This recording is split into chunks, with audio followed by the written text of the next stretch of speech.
데이터 세상 속으로 지난 한 주 사람들은 무엇을 궁금해했을까요? 구글 트렌드를 통해서 그 정답을 알아봅니다. 지금 제 옆에는 김은경 아나운서 나와 있고요. 안녕하세요. 네, 오늘 올 화이트와 올 블랙, 거의 마치 바둑판 같지 않아요? 맞습니다. 오늘 흑과 백으로 한번 이야기를 풀어가 보도록 하겠습니다. 네, 좋습니다. 그러면 국내 트렌드 5위부터 살펴보시죠.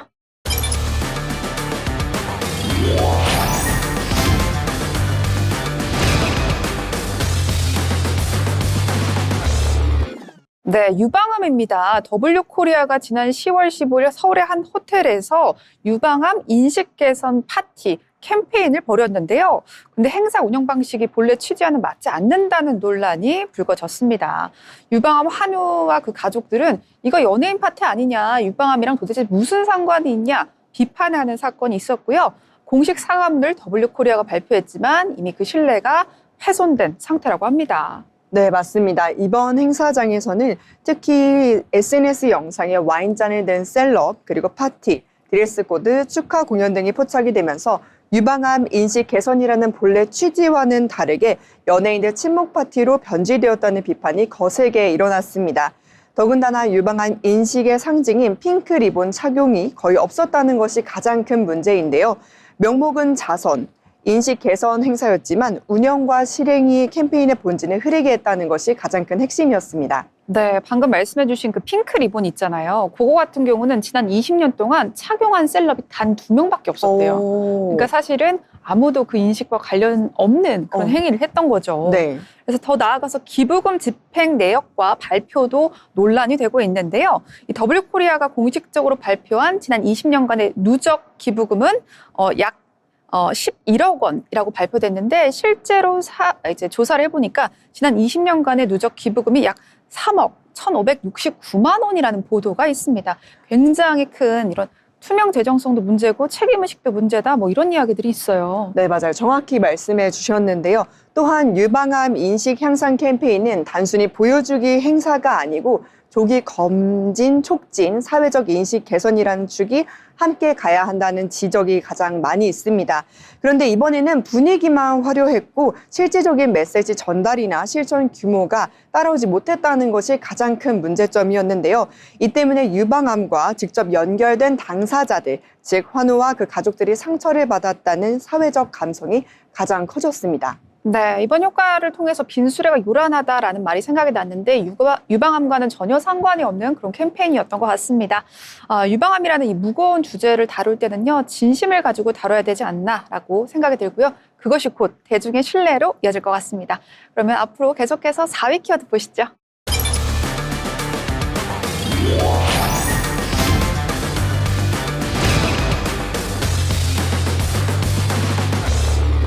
네, 젊은 여성 작가의 이름인데요. 죽고 싶지만 떡볶이는 먹고 싶어라는 베스트셀러를 출간했던 한 작가의 소식입니다. 이 책은 작가의 정신 상담 기록을 다룬 책이었는데 최근 사망한 사실이 알려졌습니다. 네, 최근 그녀의 별세 소식과 뇌사 판정 이후 장기 기증을 결정한 사실이 알려졌는데요. 장기 기증을 통해 5명의 생명이 새 삶을 얻었다는 소식이 큰 울림을 주게 되었습니다. 책 속에서는 자신을 솔직히 드러냈던 그녀가 마지막엔 몸을 나눈 진심을 나눈 셈인데요. 그래서일까요? 검색어엔 백세희 장기 기증, 떡볶이 작가, 위로 문장 같은 단어들이 함께 오르면서 많은 이들이 그녀의 삶이 말보다 더 깊은 메시지를 전했다고 느끼는 듯합니다. 벌써 몇 년 전이죠. 죽고 싶지만 떡볶이는 먹고 싶어. 이 책이 이제 베스트셀러가 되고 이제 교보문고나 영풍문고에서 제가 보면서 아니 무슨 이런 책 제목이 다 있어 라고 하면서 제가 놀랐던 기억이 있거든요. 그런데 이 책이 해외에서 반응이 굉장히 컸다고 합니다. 한국적인 제목과 소재임에도 불구하고 무려 25개국에서 판매가 됐다고 하는데 그만큼 정신건강이라는 주제가 세계적으로 또 화두인 것 같습니다. 네, 특히 죽고 싶지만 떡볶이는 먹고 싶다는 문장은요, 누구나 느끼는 내면의 모순을 너무 잘 표현한 것 같습니다. 삶이 버겁지만 그럼에도 불구하고 작은 행복을 놓치지 않는 그 마음이 언어와 문화가 달라도 똑같이 와닿았던 것 같은데요. 그래서 외국 독자들 사이에서는 이건 내 얘기 같다는 이야기의 반응이 많이 이어지고 있습니다. 네, 맞습니다. 작가의 장기 기증 이야기는요, 그녀가 생전에 보여줬던 어떤 삶에 대한 연장선, 그리고 진심을 그대로 투영해서 보여준다고 생각합니다. 마지막에는요, 그 정신적인 것뿐만 아니라 생명까지 나눈 셈이니까요.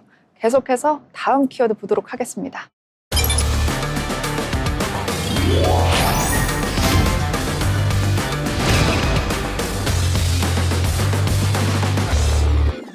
네, 다음은 조용훈입니다.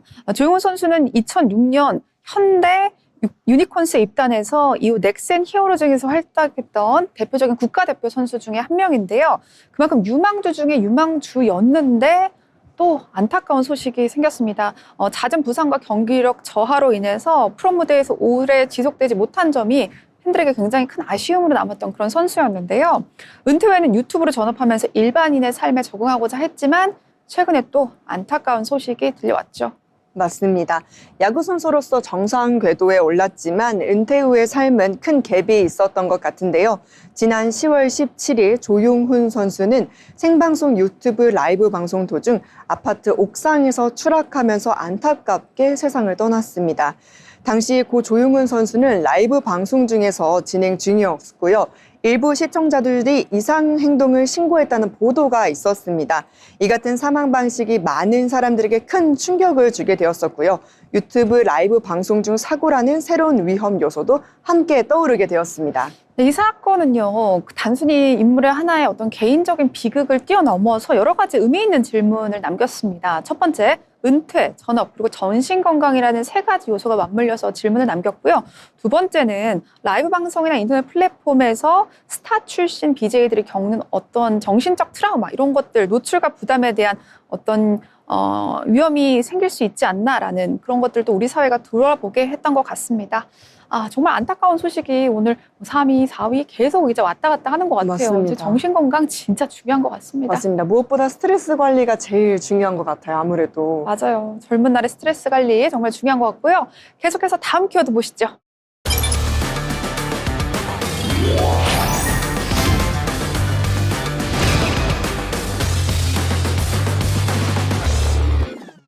네, 상생 페이백 사용법입니다. 저도 신청한 제도인데 이게 사실 한 불과 몇 주 전에 상생 페이백이라는 키워드로 저희 방송에 키워드가 올라왔었어요. 그런데 이제는 사용법이라는 키워드와 함께 올라왔는데 자, 이게 뭐냐면 지난해 월 평균 카드 사용액 대비 올해 9월에서 11월 동안 늘어난 카드 소비액을 그대로 환급해주는 제도입니다. 대신 현금이 아니라 온누리 상품권으로 환급해주는 그런 제도죠. 네, 원래 1인당 평균 환급액이 5.8만 원이었었는데요.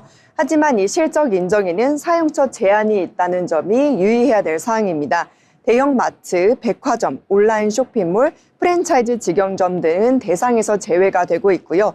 따라서 평소에 자주 가는 동네 마트 또는 식당, 전통식당, 미용실, 약국 등 오프라인 소상공인 매장에서 카드로 결제하는 것이 가장 많은 혜택을 받을 수 있는 핵심 포인트입니다. 그래서 저는 9월에 환급을 못 받은 것 같아요. 왜냐하면 저희 같은 경우는 온라인에서 뭘 많이 사는데 아무리 온라인에서 돈을 써도 이제 소상공인을 위한 제도가 있기 때문에 그래서 제가 환급을 못 받았구나라는 생각이 들어오는데요. 근데 이제 역시 환급 사용처에도 또 제한이 있다면서 온라인 같은 데서는 못 쓴다고 들었어요. 네, 온라인에서는 따로 쓸 수가 없고요. 신청은 이제 한 번만 하게 되면은 또 자동으로 이제 실적이 연계가 되기 때문에 집계가 되고 있는데요. 9월분부터 쓴 것도 계속 챙겨주고 있습니다. 그래서 내가 얼마 쓰면 돌려받지라는 계산이 복잡해 보인다는 지적 또한 같이 있는데요. 그래서 사용처, 제외처를 미리 알고 전략적으로 소비하는 것이 효과적으로 제도를 활용하는 길이 될 것 같습니다. 네, 신청 방법은요. 온라인 공식 사이트를 통해서 본인 인증하시면 거의 제가 그때 했을 때 한 30초에서 1분 걸렸나요? 굉장히 빠르게 신청이 됐습니다. 별도 서류 제출도 없고 만 19세 이상이면 누구나 또 가능합니다. 환급금은 다음 달 지급 일정에 따라서 디지털 온누리 상품권으로 지급이 되고요. 지급일로부터 무려 5년간 사용이 가능하다는 점도 최대의 장점인 것 같습니다. 그리고 이제 환급액을 받은 뒤에는 사용처를 통해서 구체적으로 한번 확인해 보시는 게 좋을 것 같습니다. 네, 그리고 신청했을 시에 주의해야 할 사항도 같이 있는데요. 카드 명의자가 본인이어야 합니다. 만약에 법인카드나 가족카드, 온라인 거래, 배달앱 결제 등은 대부분 실적에 포함이 되지 않고 있는데요. 그렇기 때문에 여유롭게 조건 한번 확인해 보시고 신청을 해주셔야 될 것 같습니다. 또한 신청 기장이 한정이 되어 있기 때문에 예산이 소진되면 조기 마감될 수 있다는 안내도 있으니까요. 꼭 확인해 주시기 바랍니다. 네, 결국에 간단한 것 같습니다. 제도에 맞게 소비하고 제때 신청하고 혜택을 제대로 사용하는 사용처를 알아보는 것이 중요한 것 같습니다. 계속해서 다음 키워드 보시죠.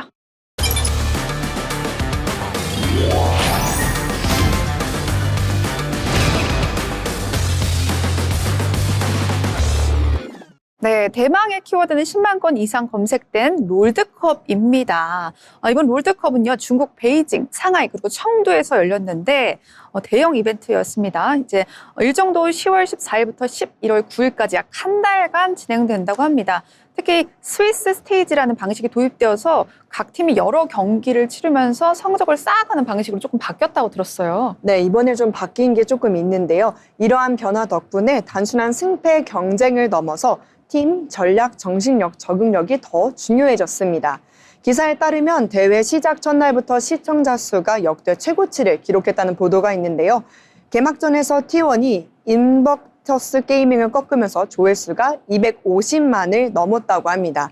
하지만 흥미롭게도 스위스 스테이지 전체 기준으로는 시청률이 전년 대비 30% 감소됐다는 분석 또한 나오고 있습니다. 전년 대비 30% 감소됐지만 여전히 열기는 뜨거운 그런 네. 월드컵이고, 이제 롤드컵이라는 게 리그 오브 레전드, 롤을 월드컵으로 하는 거잖아요. 그렇죠? 하나의 게임으로 전 세계가 월드컵을 한다. 이거 진짜 엄청난 일인 것 같습니다. 맞습니다. 혹시 롤 해보신 적 있나요? 저는 하다 포기해서 너무 어려워가지고. 맞아요. 이게 생각보다 남성분들이 많이 하시는 게임인데 캐릭터별로 전략 게임이라서 좀 어렵더라고요. 이게 머리를 많이 써야 되는 맞아요, 게임이더라고요. 맞아요.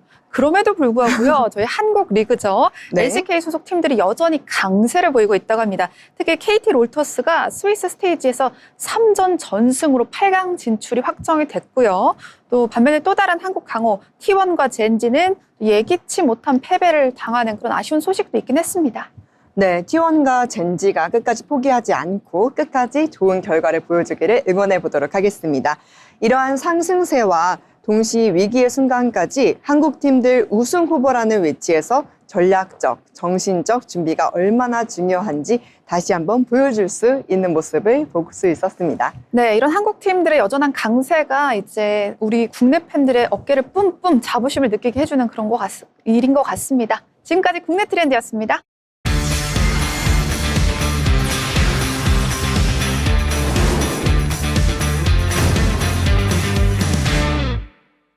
네, 데이터 세상 속으로 지난 한 주 해외에서는 어떤 키워드가 화제였을까요? 5위부터 살펴보시죠.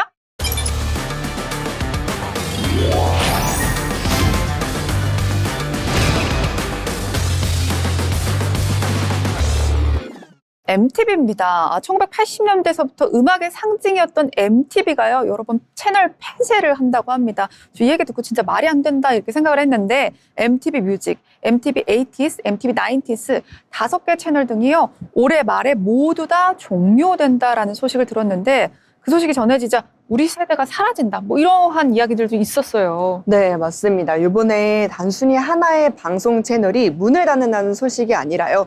한 세대의 문화가 끝났다라는 상징적인 의미로 받아들여졌는데요.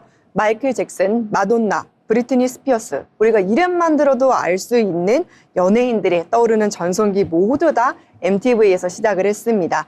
그래서 젊은 세대뿐만 아니라 그 시절을 함께 보냈던 중장년층까지 MTV를 다시 검색하게 된 것 같습니다. 네, 말씀하신 것처럼 단순히 하나의 방송국이 사라진다, 채널이 폐쇄된다 이런 개념보다는 유튜브, 틱톡, 스포티파이 같은 디지털 플랫폼이 주도하는 시대가 음악 산업을 주도하고 있다는 게 이제 확정이 된 거죠.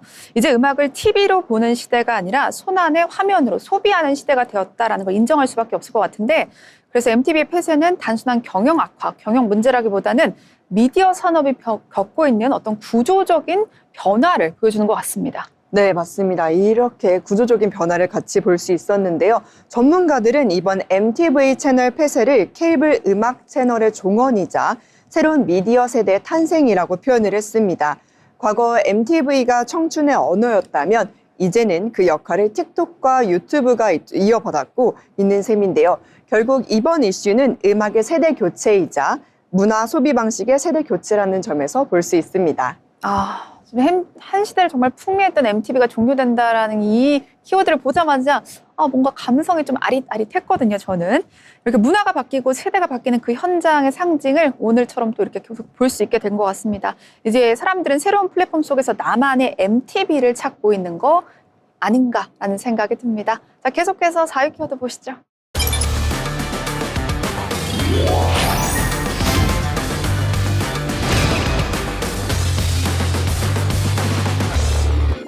네, 완벽한 이웃입니다. 넷플릭스 신작 다큐멘터리 작품의 이름인데요. 이번 넷플릭스 신작은요, 2023년이죠. 미국 플로리다주 오칼라에서 실제로 벌어진 이웃 간의 총격 사건을 다룬 다큐멘터리입니다.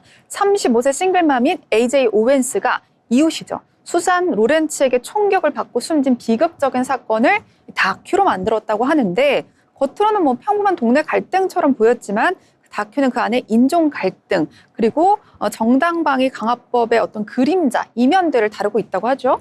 네, 맞습니다. 내용을 잠깐 설명을 드리면 수잔 로리츠가 AJ 오웬스와 아이들이 같이 노는 공간을 두고 신고하고 욕설하는 다툼이 벌어졌는데요. 결국 AJ 오웬스가 수잔 로렌츠의 집 앞으로 가서 항의를 하던 중 잠긴 문을 통해서 발사된 총알이 가슴을 관통해서 치명상을 입게 되는 내용입니다.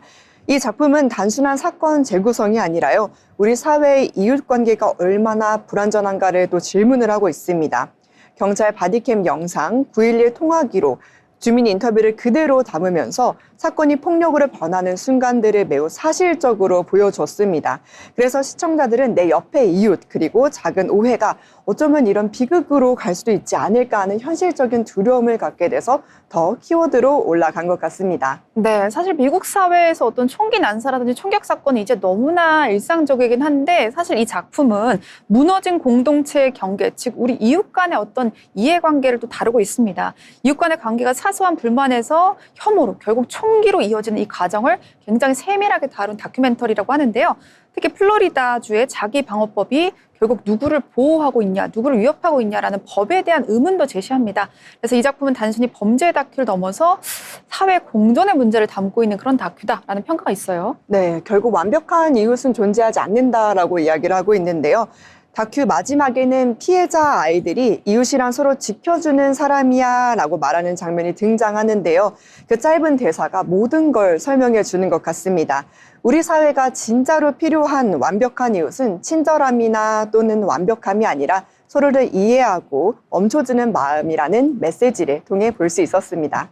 네, 저는 이 키워드를 보면서도 정말 세상이 점점 무서워지고 있다. 정말 이만한 다툼에서 총격 사건 그리고 살인으로 이어지는 이 형태가 진짜 무섭긴 무섭구나라는 생각이 들었습니다. 사소한 불만이 비극이 되는 세상, 완벽한 이웃이 아니라 서로를 조금 더 이해하는 세상이 되면 좋겠다라는 생각이 드네요. 계속해서 다음 키워드 보시죠.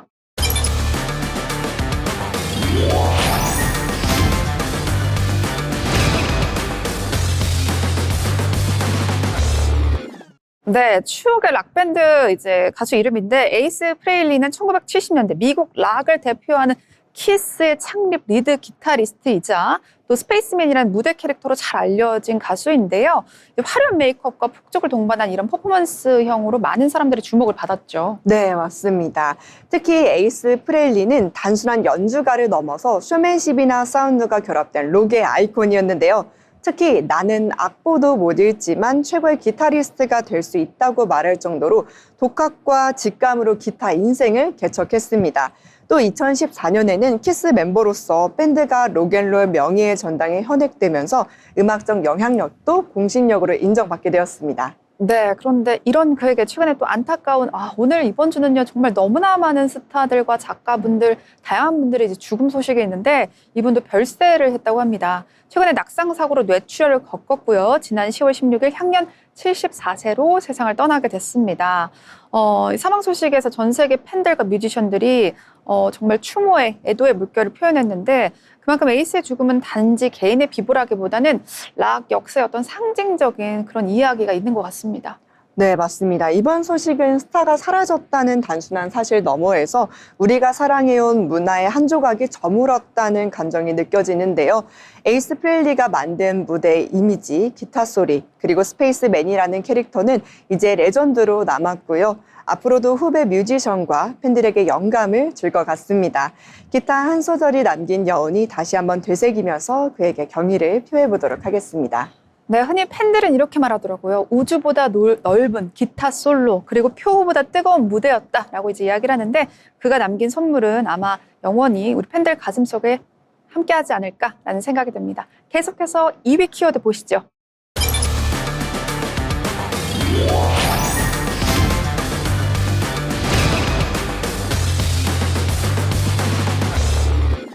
네, 노킹스 시위입니다. 왕은 없다. 직역하면 이거겠죠? 왕은 없다라는 시위인데, 여러분, 오늘도 또 트럼프와 관련된 이야기입니다. 전 세계 이제 구글 상위 검색어 5위 안에 들었던 키워드인데요. 이 시위는 미국 전역 50개 주에서 이제 발발됐고요.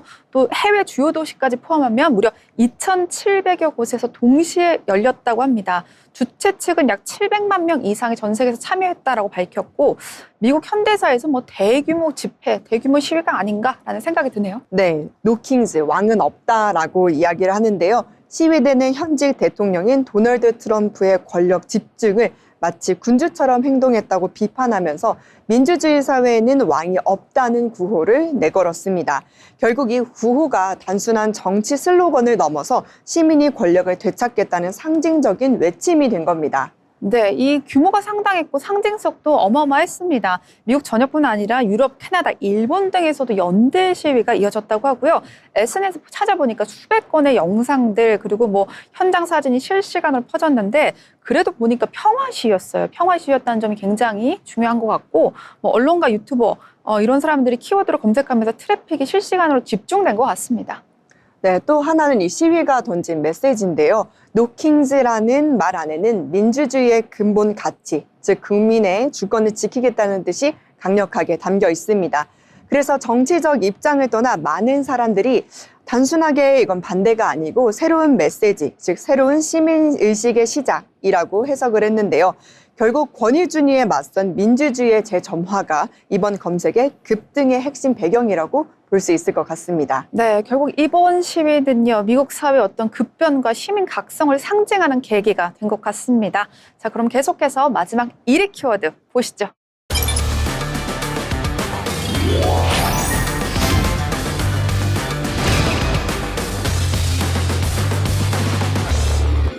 네, 디안젤로입니다. 제가 정말 좋아했던 네오소울의 최강자인데 아쉽게도 이번에 또 별세했다는 소식을 듣고 말았습니다. 지난 10월 14일 51세의 나이로 세상을 떠났고요. 췌장암으로 오랜 투병 끝에 생을 마감했다고 합니다. 1990년대 네오소울이라는 새로운 장르를 세상에 알린 장본인인데 특히 데뷔 앨범 브라운 슈거는 정말 R&B의 판도를 완전히 바꿔놓은 앨범이었습니다. 네, 디안젤로는 음악을 영혼의 언어로 다뤘는데요. 리듬은 단순한 박자가 아니라 감정의 호흡이라고 표현을 했는데 공백기 동안 세상과 거리를 두었지만 2014년 블랙 메쉬로 돌아와 사회적 불평등과 인종 문제를 노래하면서 음악은 저항의 언어라는 것을 보여줬습니다. 네, 뭐 대표적인 곡들 많습니다. 언타이틀드 같은 경우에는 단순한 러브송, 사랑 이야기가 아니라 인간의 감정과 영혼을 표현한 예술 작품이다라고 불릴 만큼 강렬했는데 외신들은 디안젤로의 죽음이 너무나 이른 비보다라는 평가가 많았고 그중에 더 가디언과 롤링스톤은 네오솔의 혁명가를 잇는 세대이자 또 아티스트라고 해서 그의 죽음을 굉장히 안타깝게 추모했습니다. 네, 많은 분들이 아쉬움을 표했는데요. 비욘세와 존 레전드 등 동료 뮤지션들도 그의 음악이 우리 시대의 감성을 바꿨다며 깊은 경의를 표했습니다.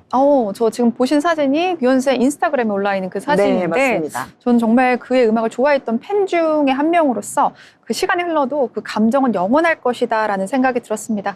비록 디안젤로의 이제 세상을 떠나긴 했지만 그의 목소리와 리듬은 여전히 이 세상 어딘가에 울려 퍼지고 있지 않을까라는 생각이 듭니다. 다음 이 시간에도 가치 있는 정보로 여러분께 다시 돌아오겠습니다. 지금까지 데이터 세상 속으로였습니다.